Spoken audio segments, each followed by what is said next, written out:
for not believing in the Israeli working class, but whatever. I don't see it happening. I don't think Right. it's going to happen.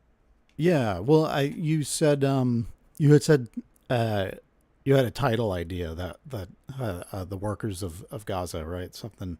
On the condition of the working class in Palestine Yeah, yeah, yeah. or And something like that. Yeah.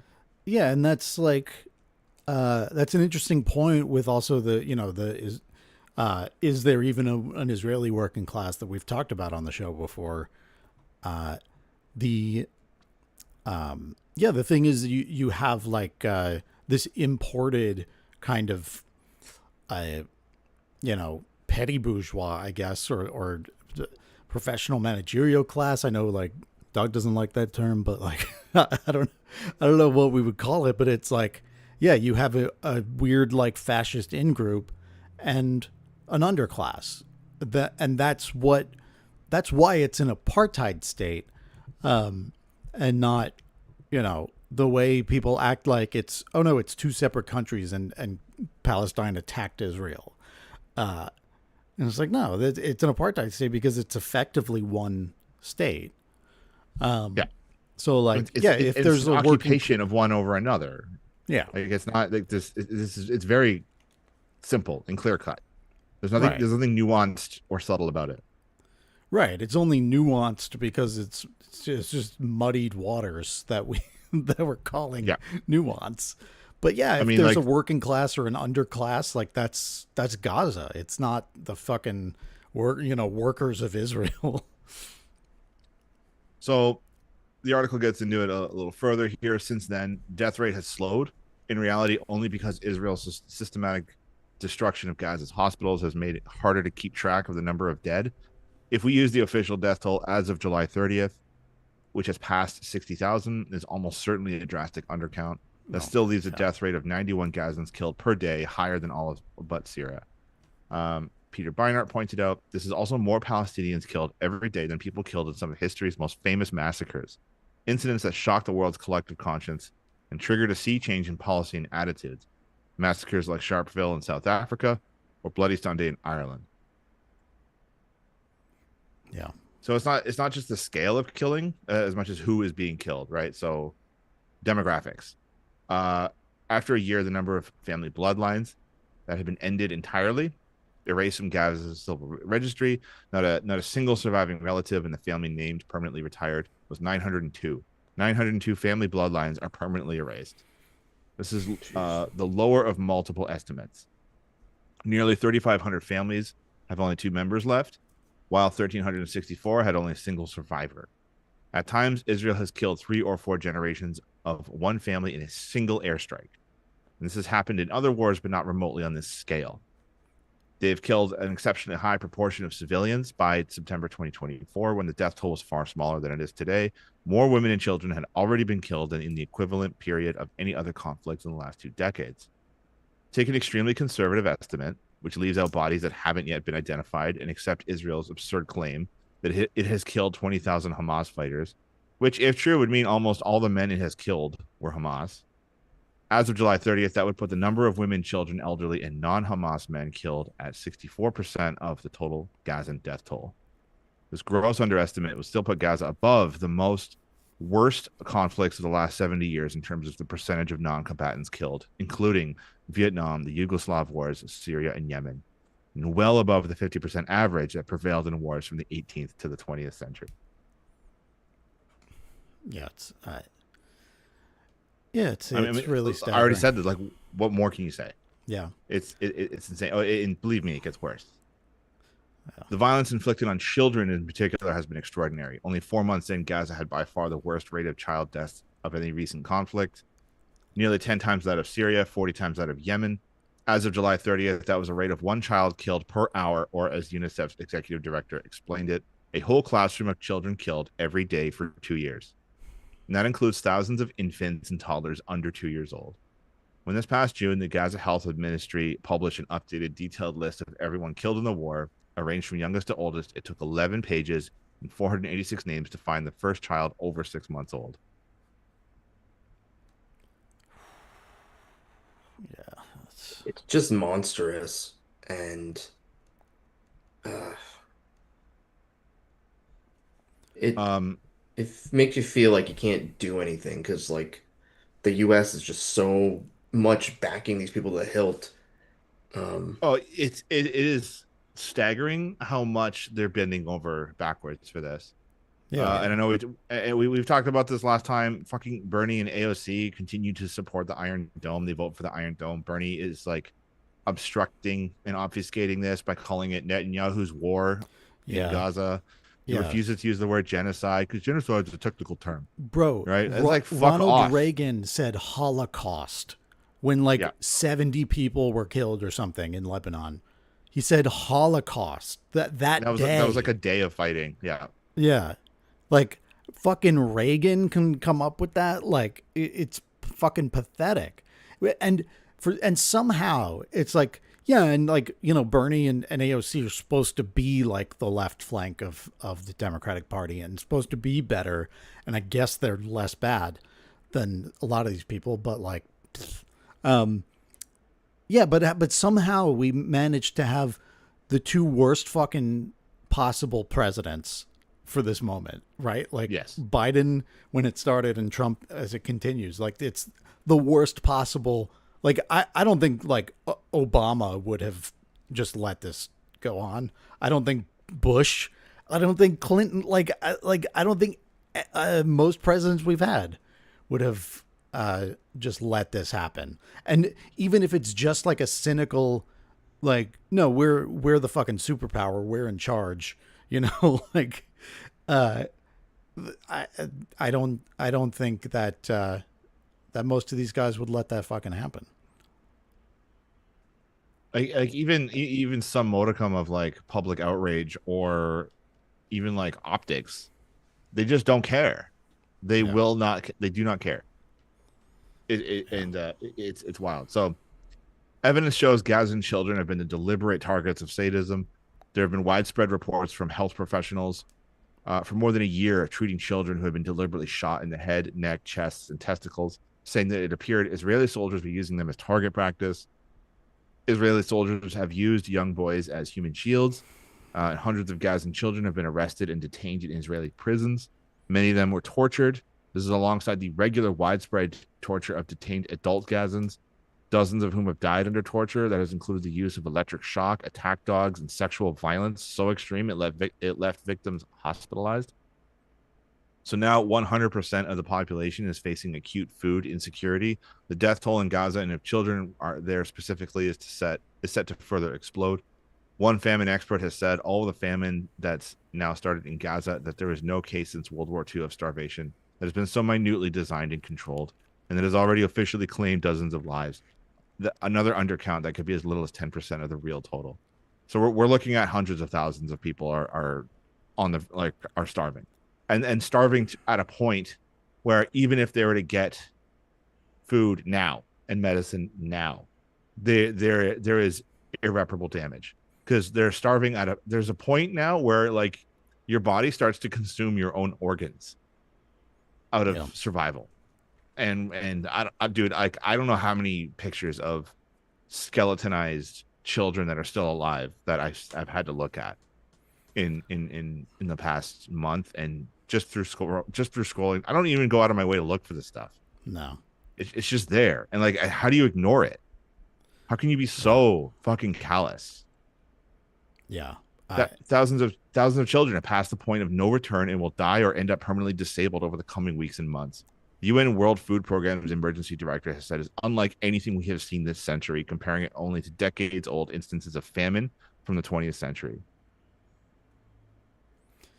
Yeah, it looks like if you see pictures from like the Bengal famine and shit, it's like severe, extreme, like, and there it was like partially a lot of the the famines in Asia. A lot of it is at least partially weather related, like seasonal drought and shit. But like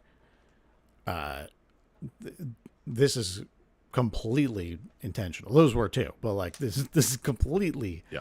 manufactured. It just doesn't have to fucking be this way, and people don't even realize that like for 20 years, Israel has been, uh, controlling what goes in and out of Gaza, and they have routinely limited severely like the amount of food that that goes in.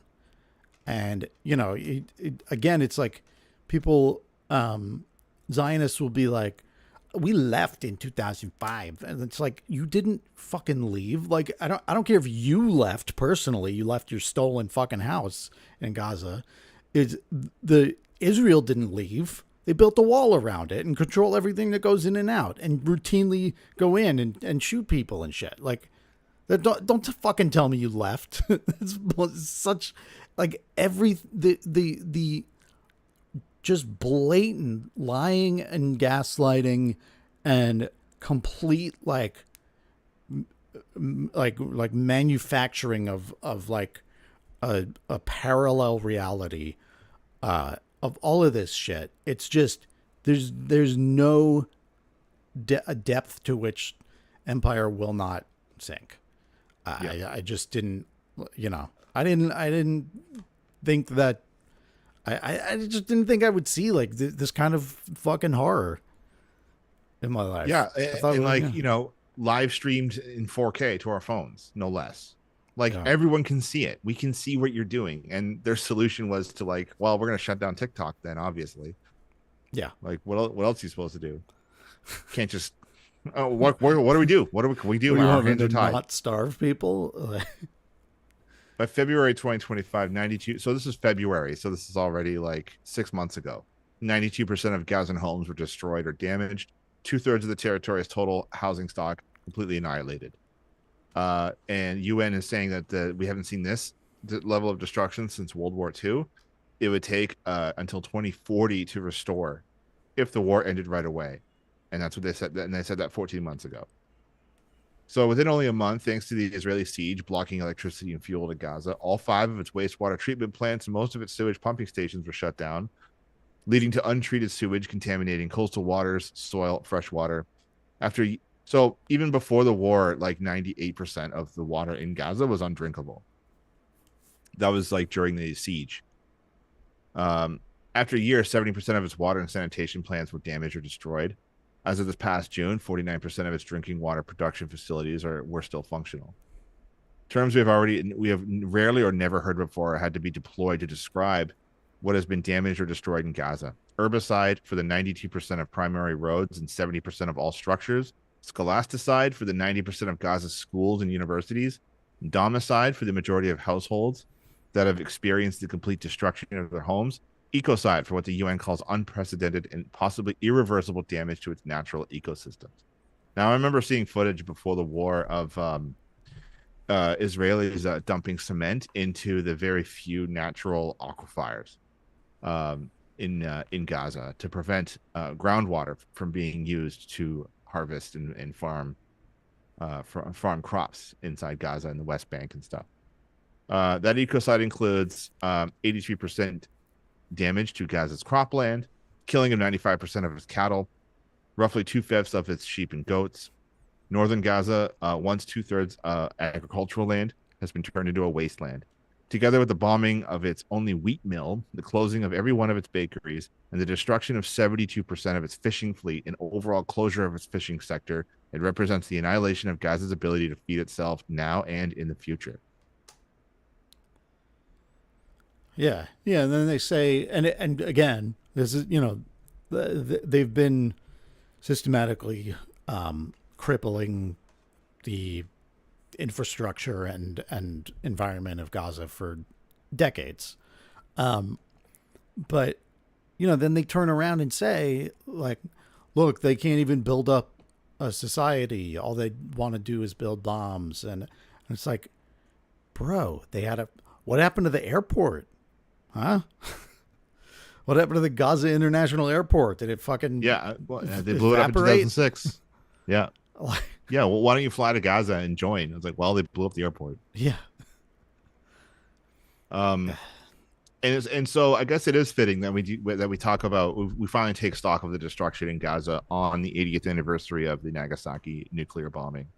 Because like just from these numbers, it really seems like this is more damaging than what Nagasaki suffered. Yeah. Like this is a complete collapse, and it's just the only thing though is that it's just slower and more painful than facing a nuke, right? Yeah.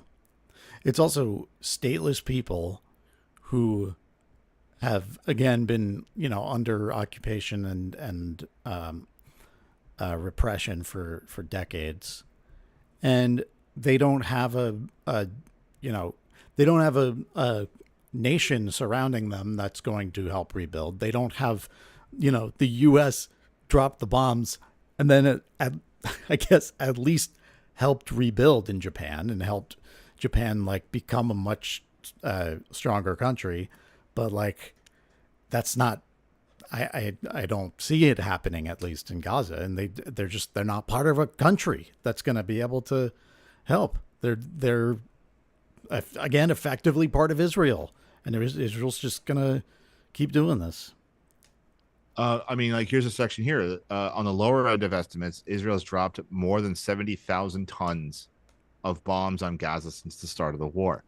That's the equivalent of roughly 6 Hiroshima bombings on an area less than half the size of Hiroshima, but with 6 times its population.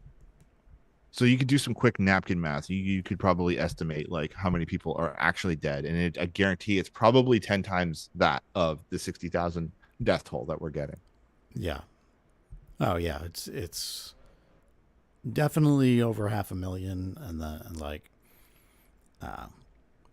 yeah, and that that's the thing about a lot of this shit. It's like we talk about like the homeless population in the U.S.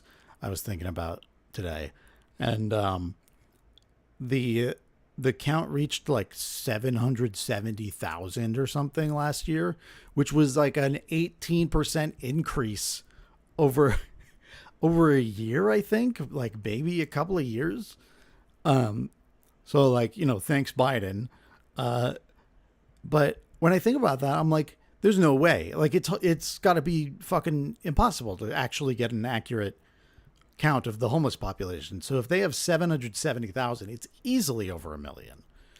And all of that gets lost in this shit because it's like, I don't know, people gather these numbers and then we all think that something's being done about it, and it's not.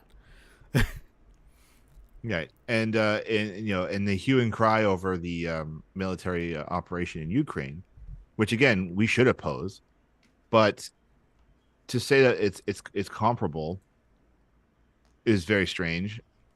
At a rate of nearly 500 bombs a day, it's an intensity of bombing that way outdoes the daily U.S. average of 46 bombs dropped on all war zones for the past 20 years. It also beats Russia's massive expansion of bombing in Ukraine this year. The daily average of drones, missiles, and glide bombs launched by Russia this past July comes to 367, and the majority of those were intercepted by defensive weapons that Gazans don't have. And this would have been lethal enough on its own, but Israel also has relied on an exceptionally large number of the most indiscriminately destructive explosives to carry out this bombing campaign. Around 40 to 45% of its first 2 months of airstrikes used unguided dumb bombs, a rate of one Pentagon weapons expert called shocking in the context of what is meant to be liberal democracy in the 21st century. The United States has most often relied on 500-pound bombs since Vietnam. It was the largest bomb used against ISIS in Mosul and Raqqa, for instance. 1,000 and 2,000-pound bombs made up 90% of the munitions Israel used in Gaza for the first 2 weeks of the war. Israel has dropped the latter, which can kill or injure people within a radius of 1,000 feet, leave giant craters in the ground on supposed safe zones, crowded market, refugee camp, residential towers, and within range of hospitals.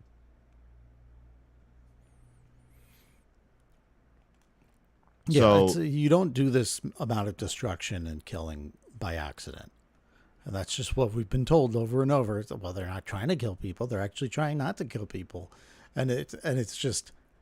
Most moral army in the world, we're told. I think all that shit is just for the benefit of, like, people who just are not going to follow it that closely, or people who are going to watch, mainstream cable news or whatever, and they're the ones who are going to just report what the IDF said, or talk to Benjamin Netanyahu, or just report what the president said. And that's who it's for, and that's what that's why they do it in English, by the way. Yeah. Oh yeah. Yeah. We'll get to that. So this is completely man-made. There's not an accident. We know that this is a result of imperialism. Um, Outside Gaza, hundreds of trucks loaded with food, baby formula, and medical equipment stand idle for the fifth month in a row, and there's enough aid at the gates of the border, ready at a moment's notice to feed all 2 million Gazans for 3 months. This measly amount of aid is getting in and is entirely insufficient. Uh, they are they occasionally airdrop stuff, even though like they have the land and the sea, they have to airdrop stuff. Um, Often stuff lands in areas where Palestinians have been told they will be shot if they go to, so the stuff lands there. And they And also, they shoot plenty of them too, like yep. at these aid distribution whatever Oh, points. Like there's tons it's of just footage of Yeah, they, the yeah. gas they just open chambers. fire. They just open fire and like and just strafe crowds with fucking machine guns. There's no And words to describe it. It's so horrifying. well, there's also like a growing amount of Israeli soldiers who are like leaking stuff about like, yeah, my Yeah, CO told us to just shoot anyone that we see in this area. Like, yeah. It So now Western governments, because like they can't hide this forever, right? Now Western governments are starting to panic about the political consequences for this. Macron, Merr, Starmer, Carney in Canada, uh, they're starting to threaten to recognize a Palestinian state. yeah, Um, great. yep. Thanks for that. Trump has even which is ultimately just a Bantustan, right? Like, you Yeah, know, it's a completely unviable state, yeah, unfortunately. like what are you recognizing? It's just a heap of ruins Yeah, and it has and no rubble. control over its There's own resources and destiny, and yeah, there's yeah, nothing E- left to recognize. right. yeah. Even the West Bank is like almost entirely annexed. Yeah, I mean, you look at the maps of the settlers that are in the West Bank, and it's like this penetrating force. It's just it's freaking everywhere, all over the damn place.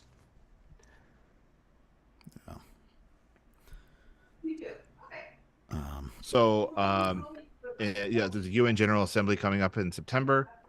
France, Britain, and Canada are threatening to recognize Palestine here. And this is just an threatening. incredibly cynical move because, like, let's Yeah, say they do recognize Palestine. Guess what? In the UK, people are facing up to like 14 years prison for protesting. Palestine Action has been yeah. deemed a terrorist group. Here in Canada, they have designated anti-protest like zones, so you can't be anywhere within a school or hospital or a cult place of worship or anything like that. And you're looking at a $5,000 fine, and that basically eliminates like all of downtown Toronto. Um, Jesus. so like Palestinian statehood is not a principle. They're saying No. it because they're just trying to throw us crumbs, and they're going to try and stop us from protesting. Yeah, and what they'll actually try to do in Gaza is like, uh, be like, okay, you got like Israel, you gotta let some aid in, and then it's like, uh, just enough so that not the entire population dies, uh, Yeah. and and then it's back to kind of square one, right? It's like, oh yeah, that's what they've been doing. It's let's put them on a diet.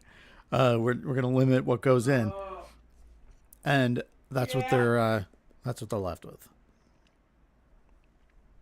Yeah, so like they're not doing it out of like any sort of principle in Yeah, recognizing it. It's always been like the last 30 years they've been dangling like a two-state solution. Um and then just continue to turn a blind eye to everything, absolutely everything Israel does. They just want the Palestinians to just go away and disappear. They don't yeah, want to deal with this shit anymore. It's bringing everyone down. Uh it's a big bummer, dude. Um yeah. and how's Israel responding to this? Like the Knesset just approved a motion endorsing complete annexation of the occupied West Bank, and that was last week. So Palestine's Right. never been further from independence. Yeah. Yeah, yeah. It's uh, yeah, They've done nothing. They have done nothing to stop this. In fact, they continue to they're escalating it, and then we just continue to sign a blank check to them. yeah, Um, I think I read on here somewhere. Labor under Starmer, they've sent more weapons in 3 months to Israel than the Tories did in 4 years. Oh my god. Well, it's important to remember too that this started during Biden's term, and he was perfectly happy to give them whatever they wanted, all any weapons they wanted, whatever. Oh, he went Uh, around Congress to do it. He didn't even get Yeah. Congress's approval. He just yeah, here's 100 billion more to Israel. yeah. I mean, yeah. If you're thinking that like, oh, we just need to wait until 2028 and then we'll get someone in that'll stop this, like you're very naive, and you need to kind of wake up a little bit as to how Yeah, this country Yeah. operates. and as if like they're shocked at the famine that's happening now. Like they knew this was going to happen. Oh yeah, Um, absolutely. so this is the words of Major General Giora Island, the advisor to the Israeli defense minister, 1 month after October 7th, blustered about exploiting food and aid as a means to kill and welcomed humanitarian disaster. Quote, we must not shy away from humanitarian disaster and epidemics, as difficult as that may be. After all, severe epidemics in the south of the Gaza Strip will bring victory closer, end quote. Yeah. Yeah. Great. So they're well aware of their intentions, and they Yeah. continue to do absolutely nothing about it. Yeah. It's that's one of the most infuriating parts. It's just you guys have always fucking known this, and they've been saying it. They've just been saying it publicly since before October 7th, but especially since. Yeah, no, you're right. It's like before these aren't like news types of statements. This is how these people conceptualize Palestinian lives and have been since. I mean, you look back, you could find like quotes of like David Ben-Gurion and stuff like, "We have to remove all the Palestinians. They're in the way." Like Yep. it's just this is the core of this country's ideology, you know. Yeah.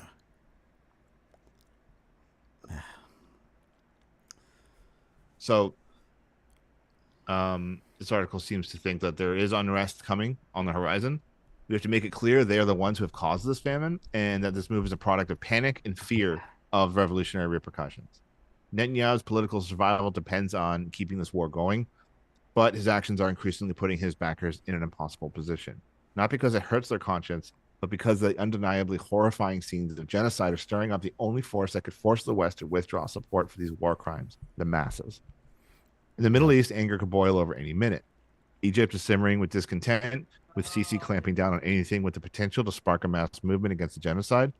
This week, in an unprecedented move, he forced Grand Imam Ahmad al-Tayyib, the highest authority in Sunni Islamic thought, to withdraw a statement condemning Israel's starvation campaign. Protests erupted north of Cairo after a young man died from torture while in police custody. So like there's some anger brewing, I think. Yeah. The masses raised the slogan of the 2010 to 2011 revolution. The people want the downfall of the regime. Damn. Nice. Yeah, and I think another thing to point out is that some of our politicians are coming around, sort of, publicly, whatever, but they're coming around because they see the writing on the wall, and while the U.S. is still the superpower and can mostly shield itself from this shit, I think they're a little worried that like there's going to be another Nuremberg trials, and that they're going to be implicated because they've all fucking supported this shit. Oh, they'll be lucky if that's all they get. Yeah, right. It's like, or people do something else, but like, yeah, it's. I think they're worried about being implicated.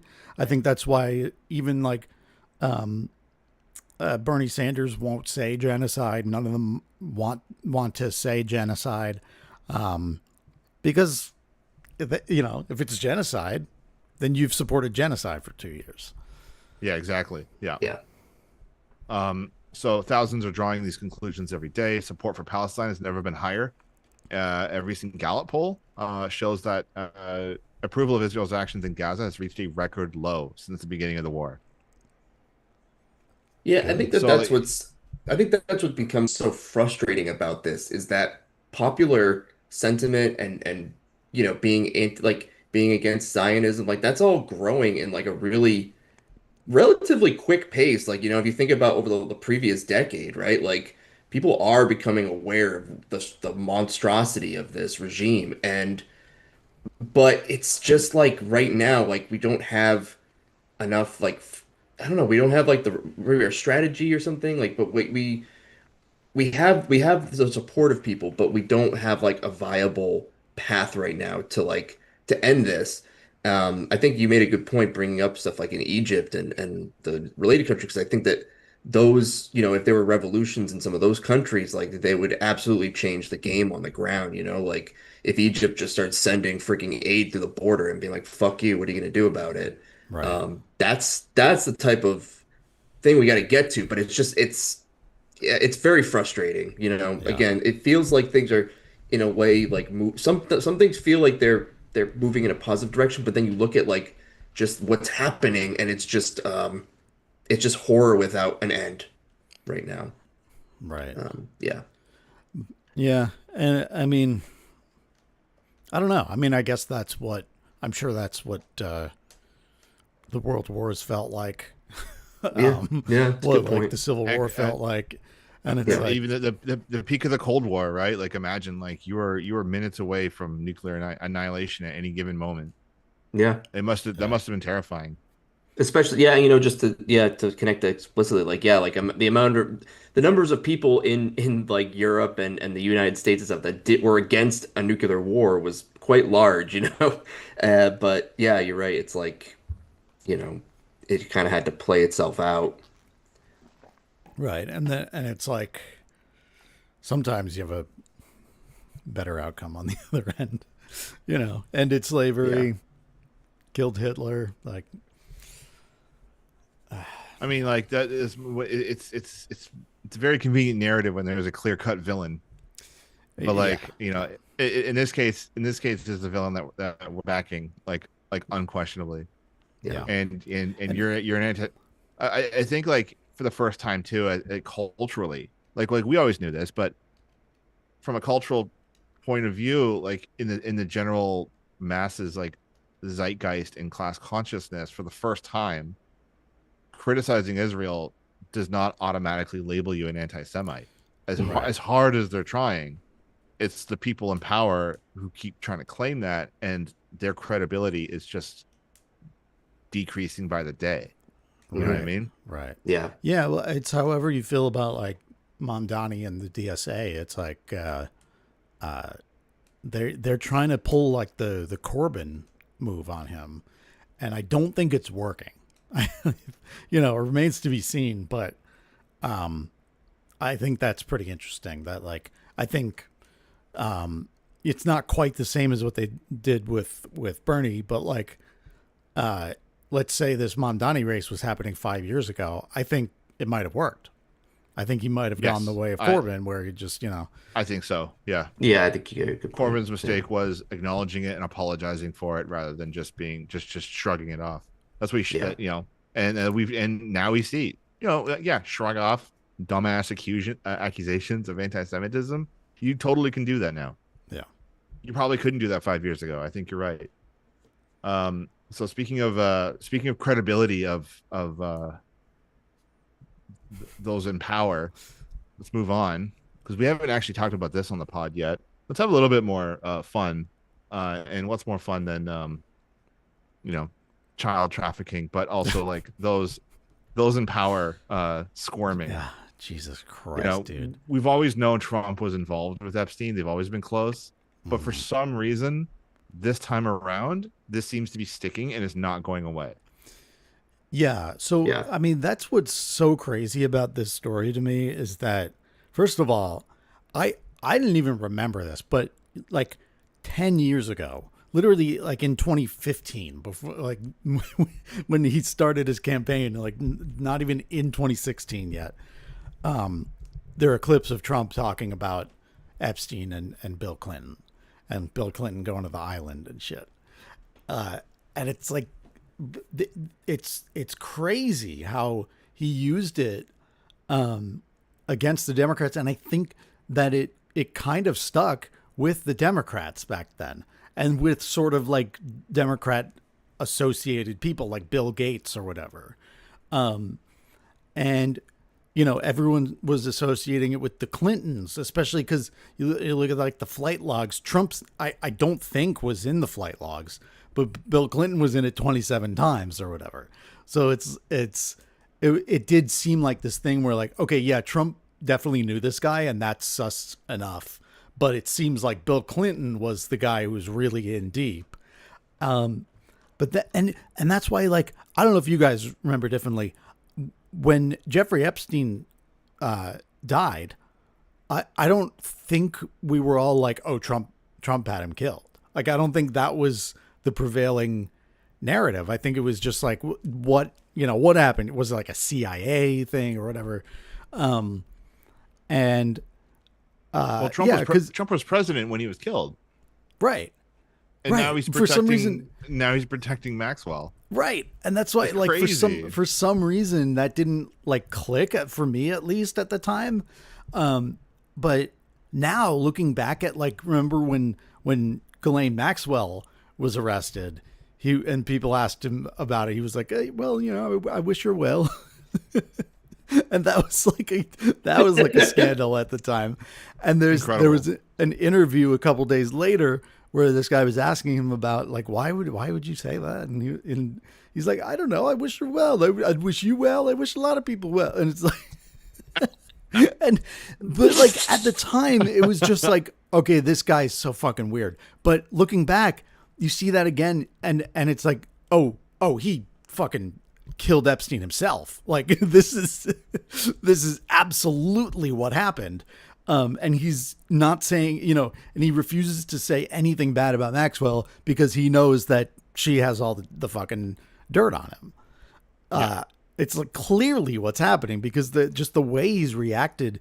And by the way, it came up again in the news because the DOJ put out a report, right? So like they did the stupid thing with the binders early on.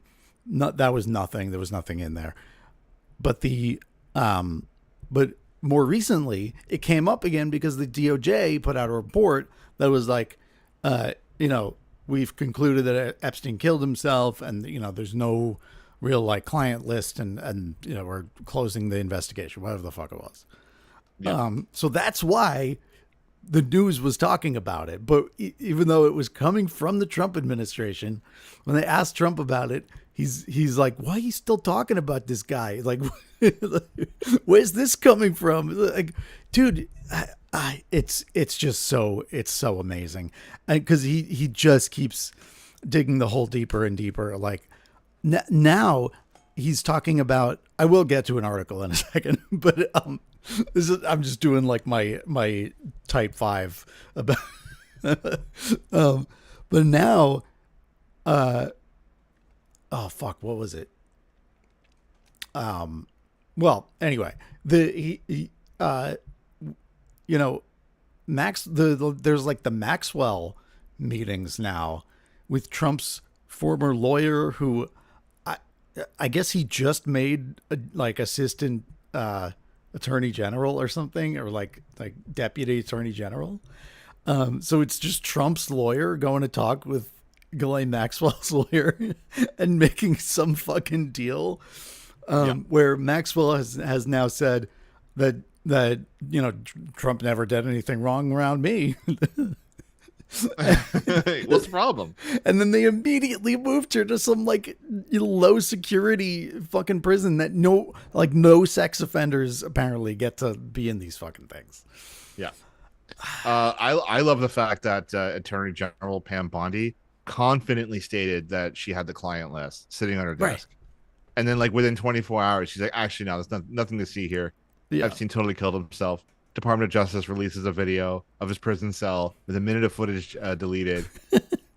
3 minutes. The metadata was still embedded. Yeah. In the video, they can tell they used Adobe Premiere to cut out a bunch of shit. Yeah. I think it's interesting that it's the dumbest cover up of all time. Like if there's nothing to see there, then this is the stupidest. And again, this fits perfectly well with Trump in the army of morons and sycophants that he continues to surround himself with. Right. That's the thing is What like there's always like the theory of dumb that like like Marx failed to consider stupidity. It's like because yeah, it's like okay, this whole thing is obviously connected to like ruling class shit and there's like castle intrigue and blackmail and intelligence and all this shit happening. That's all like empire-y, whatever. And it's obviously a cover up and when this time around, as we feared, it was like he's going to put sycophants in every position. There's not going to be like whatever adults in the room people thought there were the first time around. And like yeah, he's done that, but also they're stupid. Like this just is yeah, he's fucking up a lot, but also they're so stupid that they can't get themselves out of certain certain trouble. One thing that I think is really telling is the fact that he criticized his own fan base. Like, I can't think of any time that he's ever said even a slightest thing against his supporters.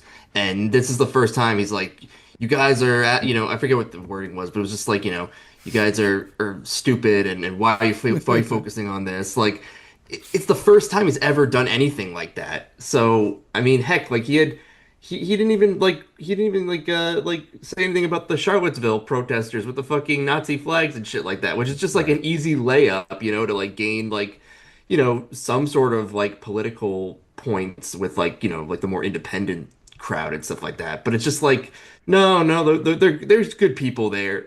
Oh, but if you're asking about the Epstein list, like, no, you're an idiot. Like, it's so telling. My God, yeah. favorite conspiracies was again from Trump one, the first Trump term. Um, my favorite ones was like, well, yeah, of course he's associated with Epstein because he was undercover stopping all the pedophiles.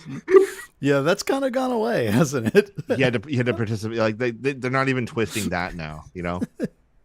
Yeah, you're right. There's been a lot less of like the He's really like you ridiculous would not believe the theories. stuff he had to do to take down this empire of pedophiles. Like, oh my god, Yeah.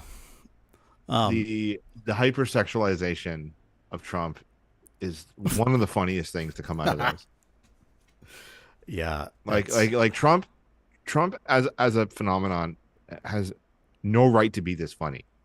yeah, Like absolutely. it's um Yeah. Yeah, it's just of course we have this like media demon as president. Like in the collapse years of the US empire. Like, of course it went here, Like we had Reagan and then like it wasn't enough to have like a dumb old actor who was introduced trickle down economics and shit to this country. It's now we've got to go down with the ship with this guy, this fucking like yeah. game show host who can't tie his own shoes. Oh, they'll be happy to, honestly. Like I know I'm reading the Communist Revolution article here out over on Marxist.ca about how there's like a MAGA civil war that's brewing, and I'm like, no, man, I don't think they're gonna break with him over this. Like, sure, he might lose some like diehard MAGA people, but like overall, um, I don't think Trump is gonna lose his base over this.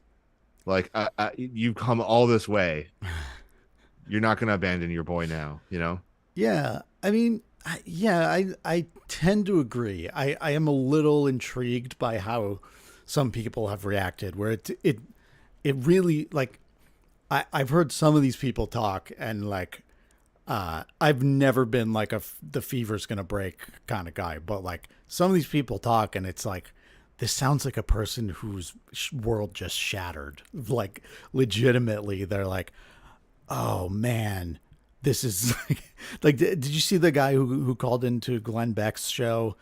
This guy like was near tears and he was just going Let me see if I can find a clip. yeah, we Um, should pull it up. Hang on. Let me. Let me share so we can watch it together because that'd be a lot of fun. Yeah, Glenn Beck handles it about as well as you'd expect. Because I think I heard this on Majority Report. Mm-hmm.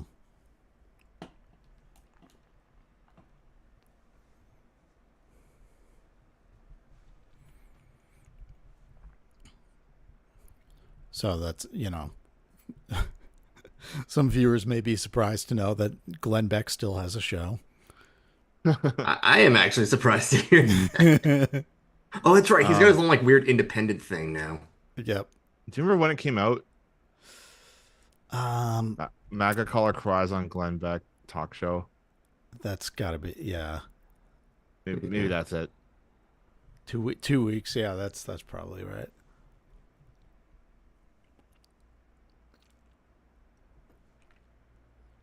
Well, this is his official channel. Okay. Byron in Colorado. Hello, Byron. I think this is it. Good morning, Glenn. I just think that we need to. I mean, the only way that we're going to be able to heal is if all the evidence gets out to the people. It has to be transparent, or else they're not going to trust anybody. Mm-hmm. The people are not going to trust anybody in the administration. They have to release all the evidence. What if they came out and said, we have released all of the evidence? No, they're still not going to believe them because there's still stuff that I'd say, they why told didn't you us they say that have to before? release. So that's the problem. They have to be transparent. If they're not transparent, nobody's going to believe them here on out. I mean, nobody's going to believe them. I happen to agree with you, Byron. Thank you so much. I have to tell you, I think it would be different for me if Donald Trump came out and said, look, we're releasing everything except we've taken out all of the names, but we're releasing absolutely everything we have. We just want to make sure that we're protecting all of the victims. Just release it. And there's nothing to see here, gang. There is nothing. And I understand your feeling.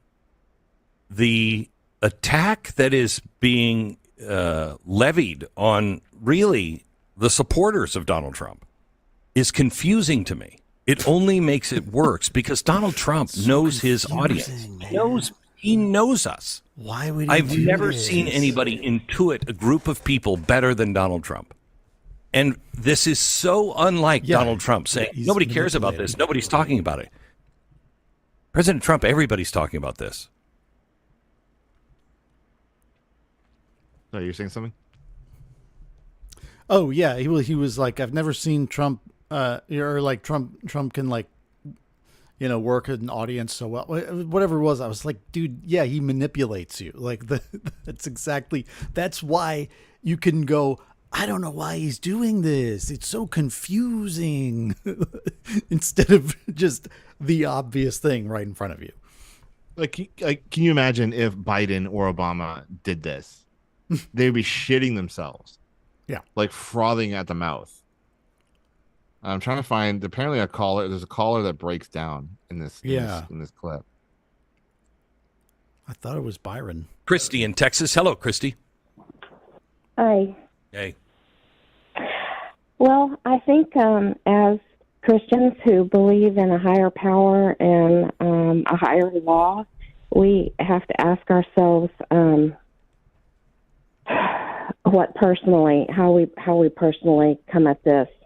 I don't know if you remember all the screaming that was done about moving the embassy to Jerusalem, and how none of that panned out. I wonder how much of this is just spiritual warfare. I did listen to Scott Adams' take on this, which is very persuasive, and I'm where you are in what I don't know what to think. I'm moving on from this caller. We have a president who tells us to move on from Epstein because it doesn't matter. Are you guys still talking about this seriously? And yet he still talks about the 2020 election fraud. He talks about the Hunter Biden laptop. He talks about all this stuff from 5-6 years ago, and he tells us to move on from the Epstein trial or the Epstein case. People like me will not stop talking about this. I feel so betrayed and so angry. This is not what I voted for. If we do not stand up for the children of this country, we have nothing. We have absolutely nothing. And I tell you what, I've also lost a lot of respect for a lot of people that are prominent figures in this country because they are saying, you know what, this doesn't matter. Like Carrie Lake came out on Saturday. She's like, you know what? What really matters is election fraud and post-election fraud. It's like, you know what? The children of this country really, really matter. How can we just sweep them under the rug and not care? Move on, America. Move on. Travis, thank you for calling. Let me ask you, is there anything that could be said that would make you go, okay, that's as good as it's going to get for here? I want transparency and I want justice. Yep.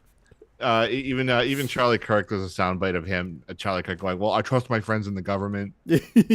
All these anti-government fucking sickos are all getting in line. It's amazing, and I'm wondering if like their bosses or their donors or even themselves are also implicated in this. Like they just, I'm sure donors like there's got to be. But like, so here's a sampling of comments, on things like Truth Social and stuff. I care about world leaders and billionaires getting away with their crimes. Here's another one. We can't call ourselves a nation of laws when people who hurt kids get to walk free just because they are wealthy and powerful. We don't live behind gated communities and have the luxury of bodyguards to keep our families safe. Americans are sick of two-tiered just us because they have money and can afford to control politicians.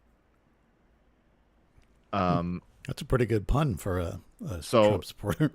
Very rare that like a Truth Social on like a Trump tweet or truth, whatever the fuck they're called. The comments outnumbered the likes, so he got ratioed on his own stupid platform. Jesus. Yeah. That's but like again, like I still think these people are in a minority. I think enough people don't pay attention and they just simply don't care. You vote R next to someone's name and that's it. Like that's all you do. Tax cuts, that's it. That's all that matters. That's all that matters. Fuck you, got mine. Yeah. No, that's true. I mean it's the same thing with the Democrats, right? It's like yes. Oh my God. There's nothing that like, by the way, speaking of Democrats, like how fast did they drop vote blue no matter who? When it came to Mom Donnie, it's okay. That shit is so funny. That's why I like speak in support of people like Mom Donnie, because I'm like, I know it's going to happen and I want to be able to point at it for people.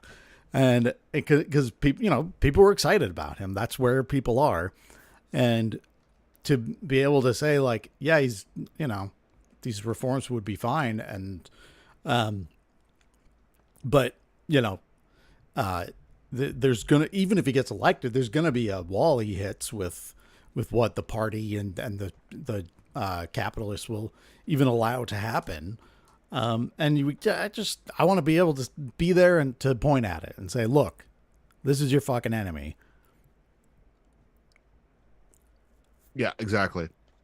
And I think there's a good point to end on here on this topic. There is a boiling rage in the working class against the capitalists. In the absence of a revolutionary alternative, some of it is found in a distorted expression in Trumpism. But sooner or later, it will express itself in explosions of class struggle. Yeah. Well, have you seen, these fucking Republican reps at their town halls and stuff? People will be shouting at them like tax the rich and stuff that it's not revolutionary communism, but it's not like being a standard Republican either, Oh man. Like any Republican that dares to do a town hall these days are just getting destroyed. And like in places that you wouldn't expect, right? Like they do these town halls because they think they're going to be safe. And they are getting screamed at when he asks a dumb question like, oh, do you think someone who's 25 years old and plays video games in their mom's basement all day deserves health care? And like overwhelmingly the audience screams yes. Right. Like of course he does. You fucking animal. Yeah. Well, it's yes, and it's also like who the fuck are you talking about? All these people do is like create a fantasy in their head and get mad at it. Like yes. Yeah. Who in this economy, who the fuck is 25 years old and like not working when they're able to? Because like you cannot survive without 2 or 3 jobs. Yeah. And working fucking 90 hours a week in this goddamn shithole of a country. Right. And that's probably why people see through it. They're like, what the fuck are you talking about, man? Like, they'll be like, I've been a Republican for 40 years, but my kids are 35 and can't afford an apartment. You know, like they're seeing it. They're living it. Just got to grind, bro. Oh my God. What a stupid country. Speaking of stupid countries, we have one last topic we wanted to get to. And you wanted to talk about this, right? The oh Jesus Christ! Yeah. Sydney Sweeney. Sydney Sweeney's got good genes, folks. Sydney Sweeney, for some reason, and I think maybe is she she's a pretty blonde actress who I think is a registered Republican. I don't know what her background, what her deal is. For some reason has become this massive like darling and mascot of the right wing, and people will just post a picture of her at like some event and be like, repost this to trigger the libs. Yeah, they'll be like, everyone's like, what are you talking about? You're right. They'll be like, Western civilization is back, man, or something. It's like, what? I don't know. Regarding the ad, though, Sydney Sweeney has great genes. Is this a? I think it's the second Is this one. a Nazi dog whistle, or like what is this here? Sydney Sweeney's family isn't bothered by the backlash. The actress's younger brother Trent Sweeney is poking fun at the controversy sparked by his sister's recent American Eagle jeans campaign. Trent, who serves in the U.S. Air Force, used social media to celebrate his recent promotion to staff sergeant in the 48th Munitions Squadron. Sharing a snap of the certificate on his Instagram story, August 6th, writing, "It's them good jeans." This joke from Trent comes after Sydney faced intense backlash online for participating in an American Eagle campaign that some users felt was promoting eugenics by the wordplay of jeans and jeans. Genes are passed down from parents to offspring, often determining traits like hair color, personality, and even eye color. My genes are blue. Sydney Sweeney has very genes. With the brand then responding to the criticism. Oh, okay. So I never heard the dialogue before. Oh yeah, that was it. I mean, there's a few versions word of it. on the word gene, right? And so it's weird. Is it eugenicist? Is it white supremacy? Maybe I don't know. I think that's too clever. I think people are reading too much into it. I think that's possible. I also think that I think I mentioned this before, like the companies that did like, you know, woke capitalism or like rainbow capitalism and Pride Month and shit, have just sensed like, oh, the winds are changing. I guess we'll do anti-woke capitalism, you know, just this thing that's like just enough of like a dog whistle for the right. And they know that, like, you know, liberals and the left might get upset about it. But it's like, yeah, I mean, I think because you know what, if she hadn't been co-opted by the right as like a symbol of Western civilization or whatever, just their own eugenics, then I would tend more towards like, I don't know if they meant anything by this except that she's hot. But I think because of that, and because she must be aware of it, and American Eagle must be aware of it, I'm like, you're playing with it, you know? Like, I think... Okay.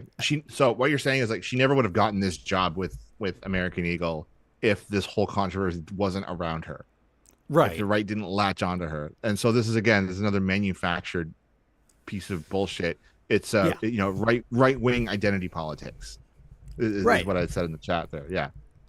Yeah, it goes to show like corporations will capitalize on whatever controversy just gets them more clicks and views and bullshit like that. Like, so I think you make a great point about rainbow capitalism. Like, they will just capitalize on whatever way the winds are going, and they don't care about pride representation or anything like that. Like as soon as we could say the R word again, like we're going to see that in commercials soon, Right. Well, yeah, I mean, because that's what capitalism has, especially at this stage and in this place, has created this entity of the mega corporation in a lot of cases that is just completely insular and incentivized only to profit, only to like have people talking about them and then hopefully buying their shit.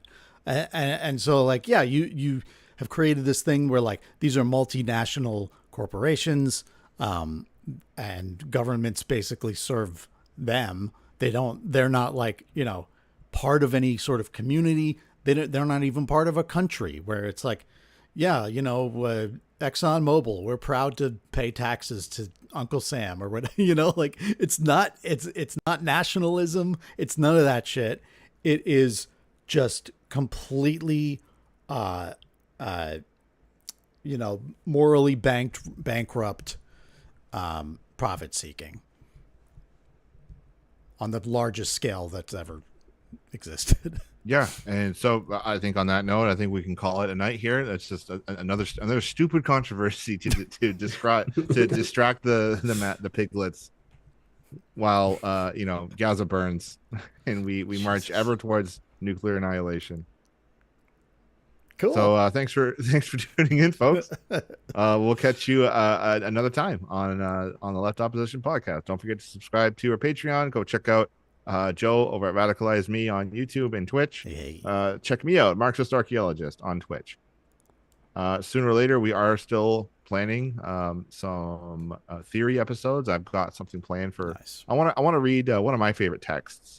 Is Socialism Utopian and Scientific? I think that's the one that turned me from like a baby leftist to the idea that like, oh, we can actually build socialism on a genuine scientific rational basis and not a vibes based thing. Incredible text. I love it so much. And I think it's important, and I want to start doing more theory deep dives. I think it'll be a lot of fun. And I think it'll be good for us on the channel as well. Throw some money our way. Buy us a coffee over on Patreon. Okay, thanks folks for tuning in. Later. Good night.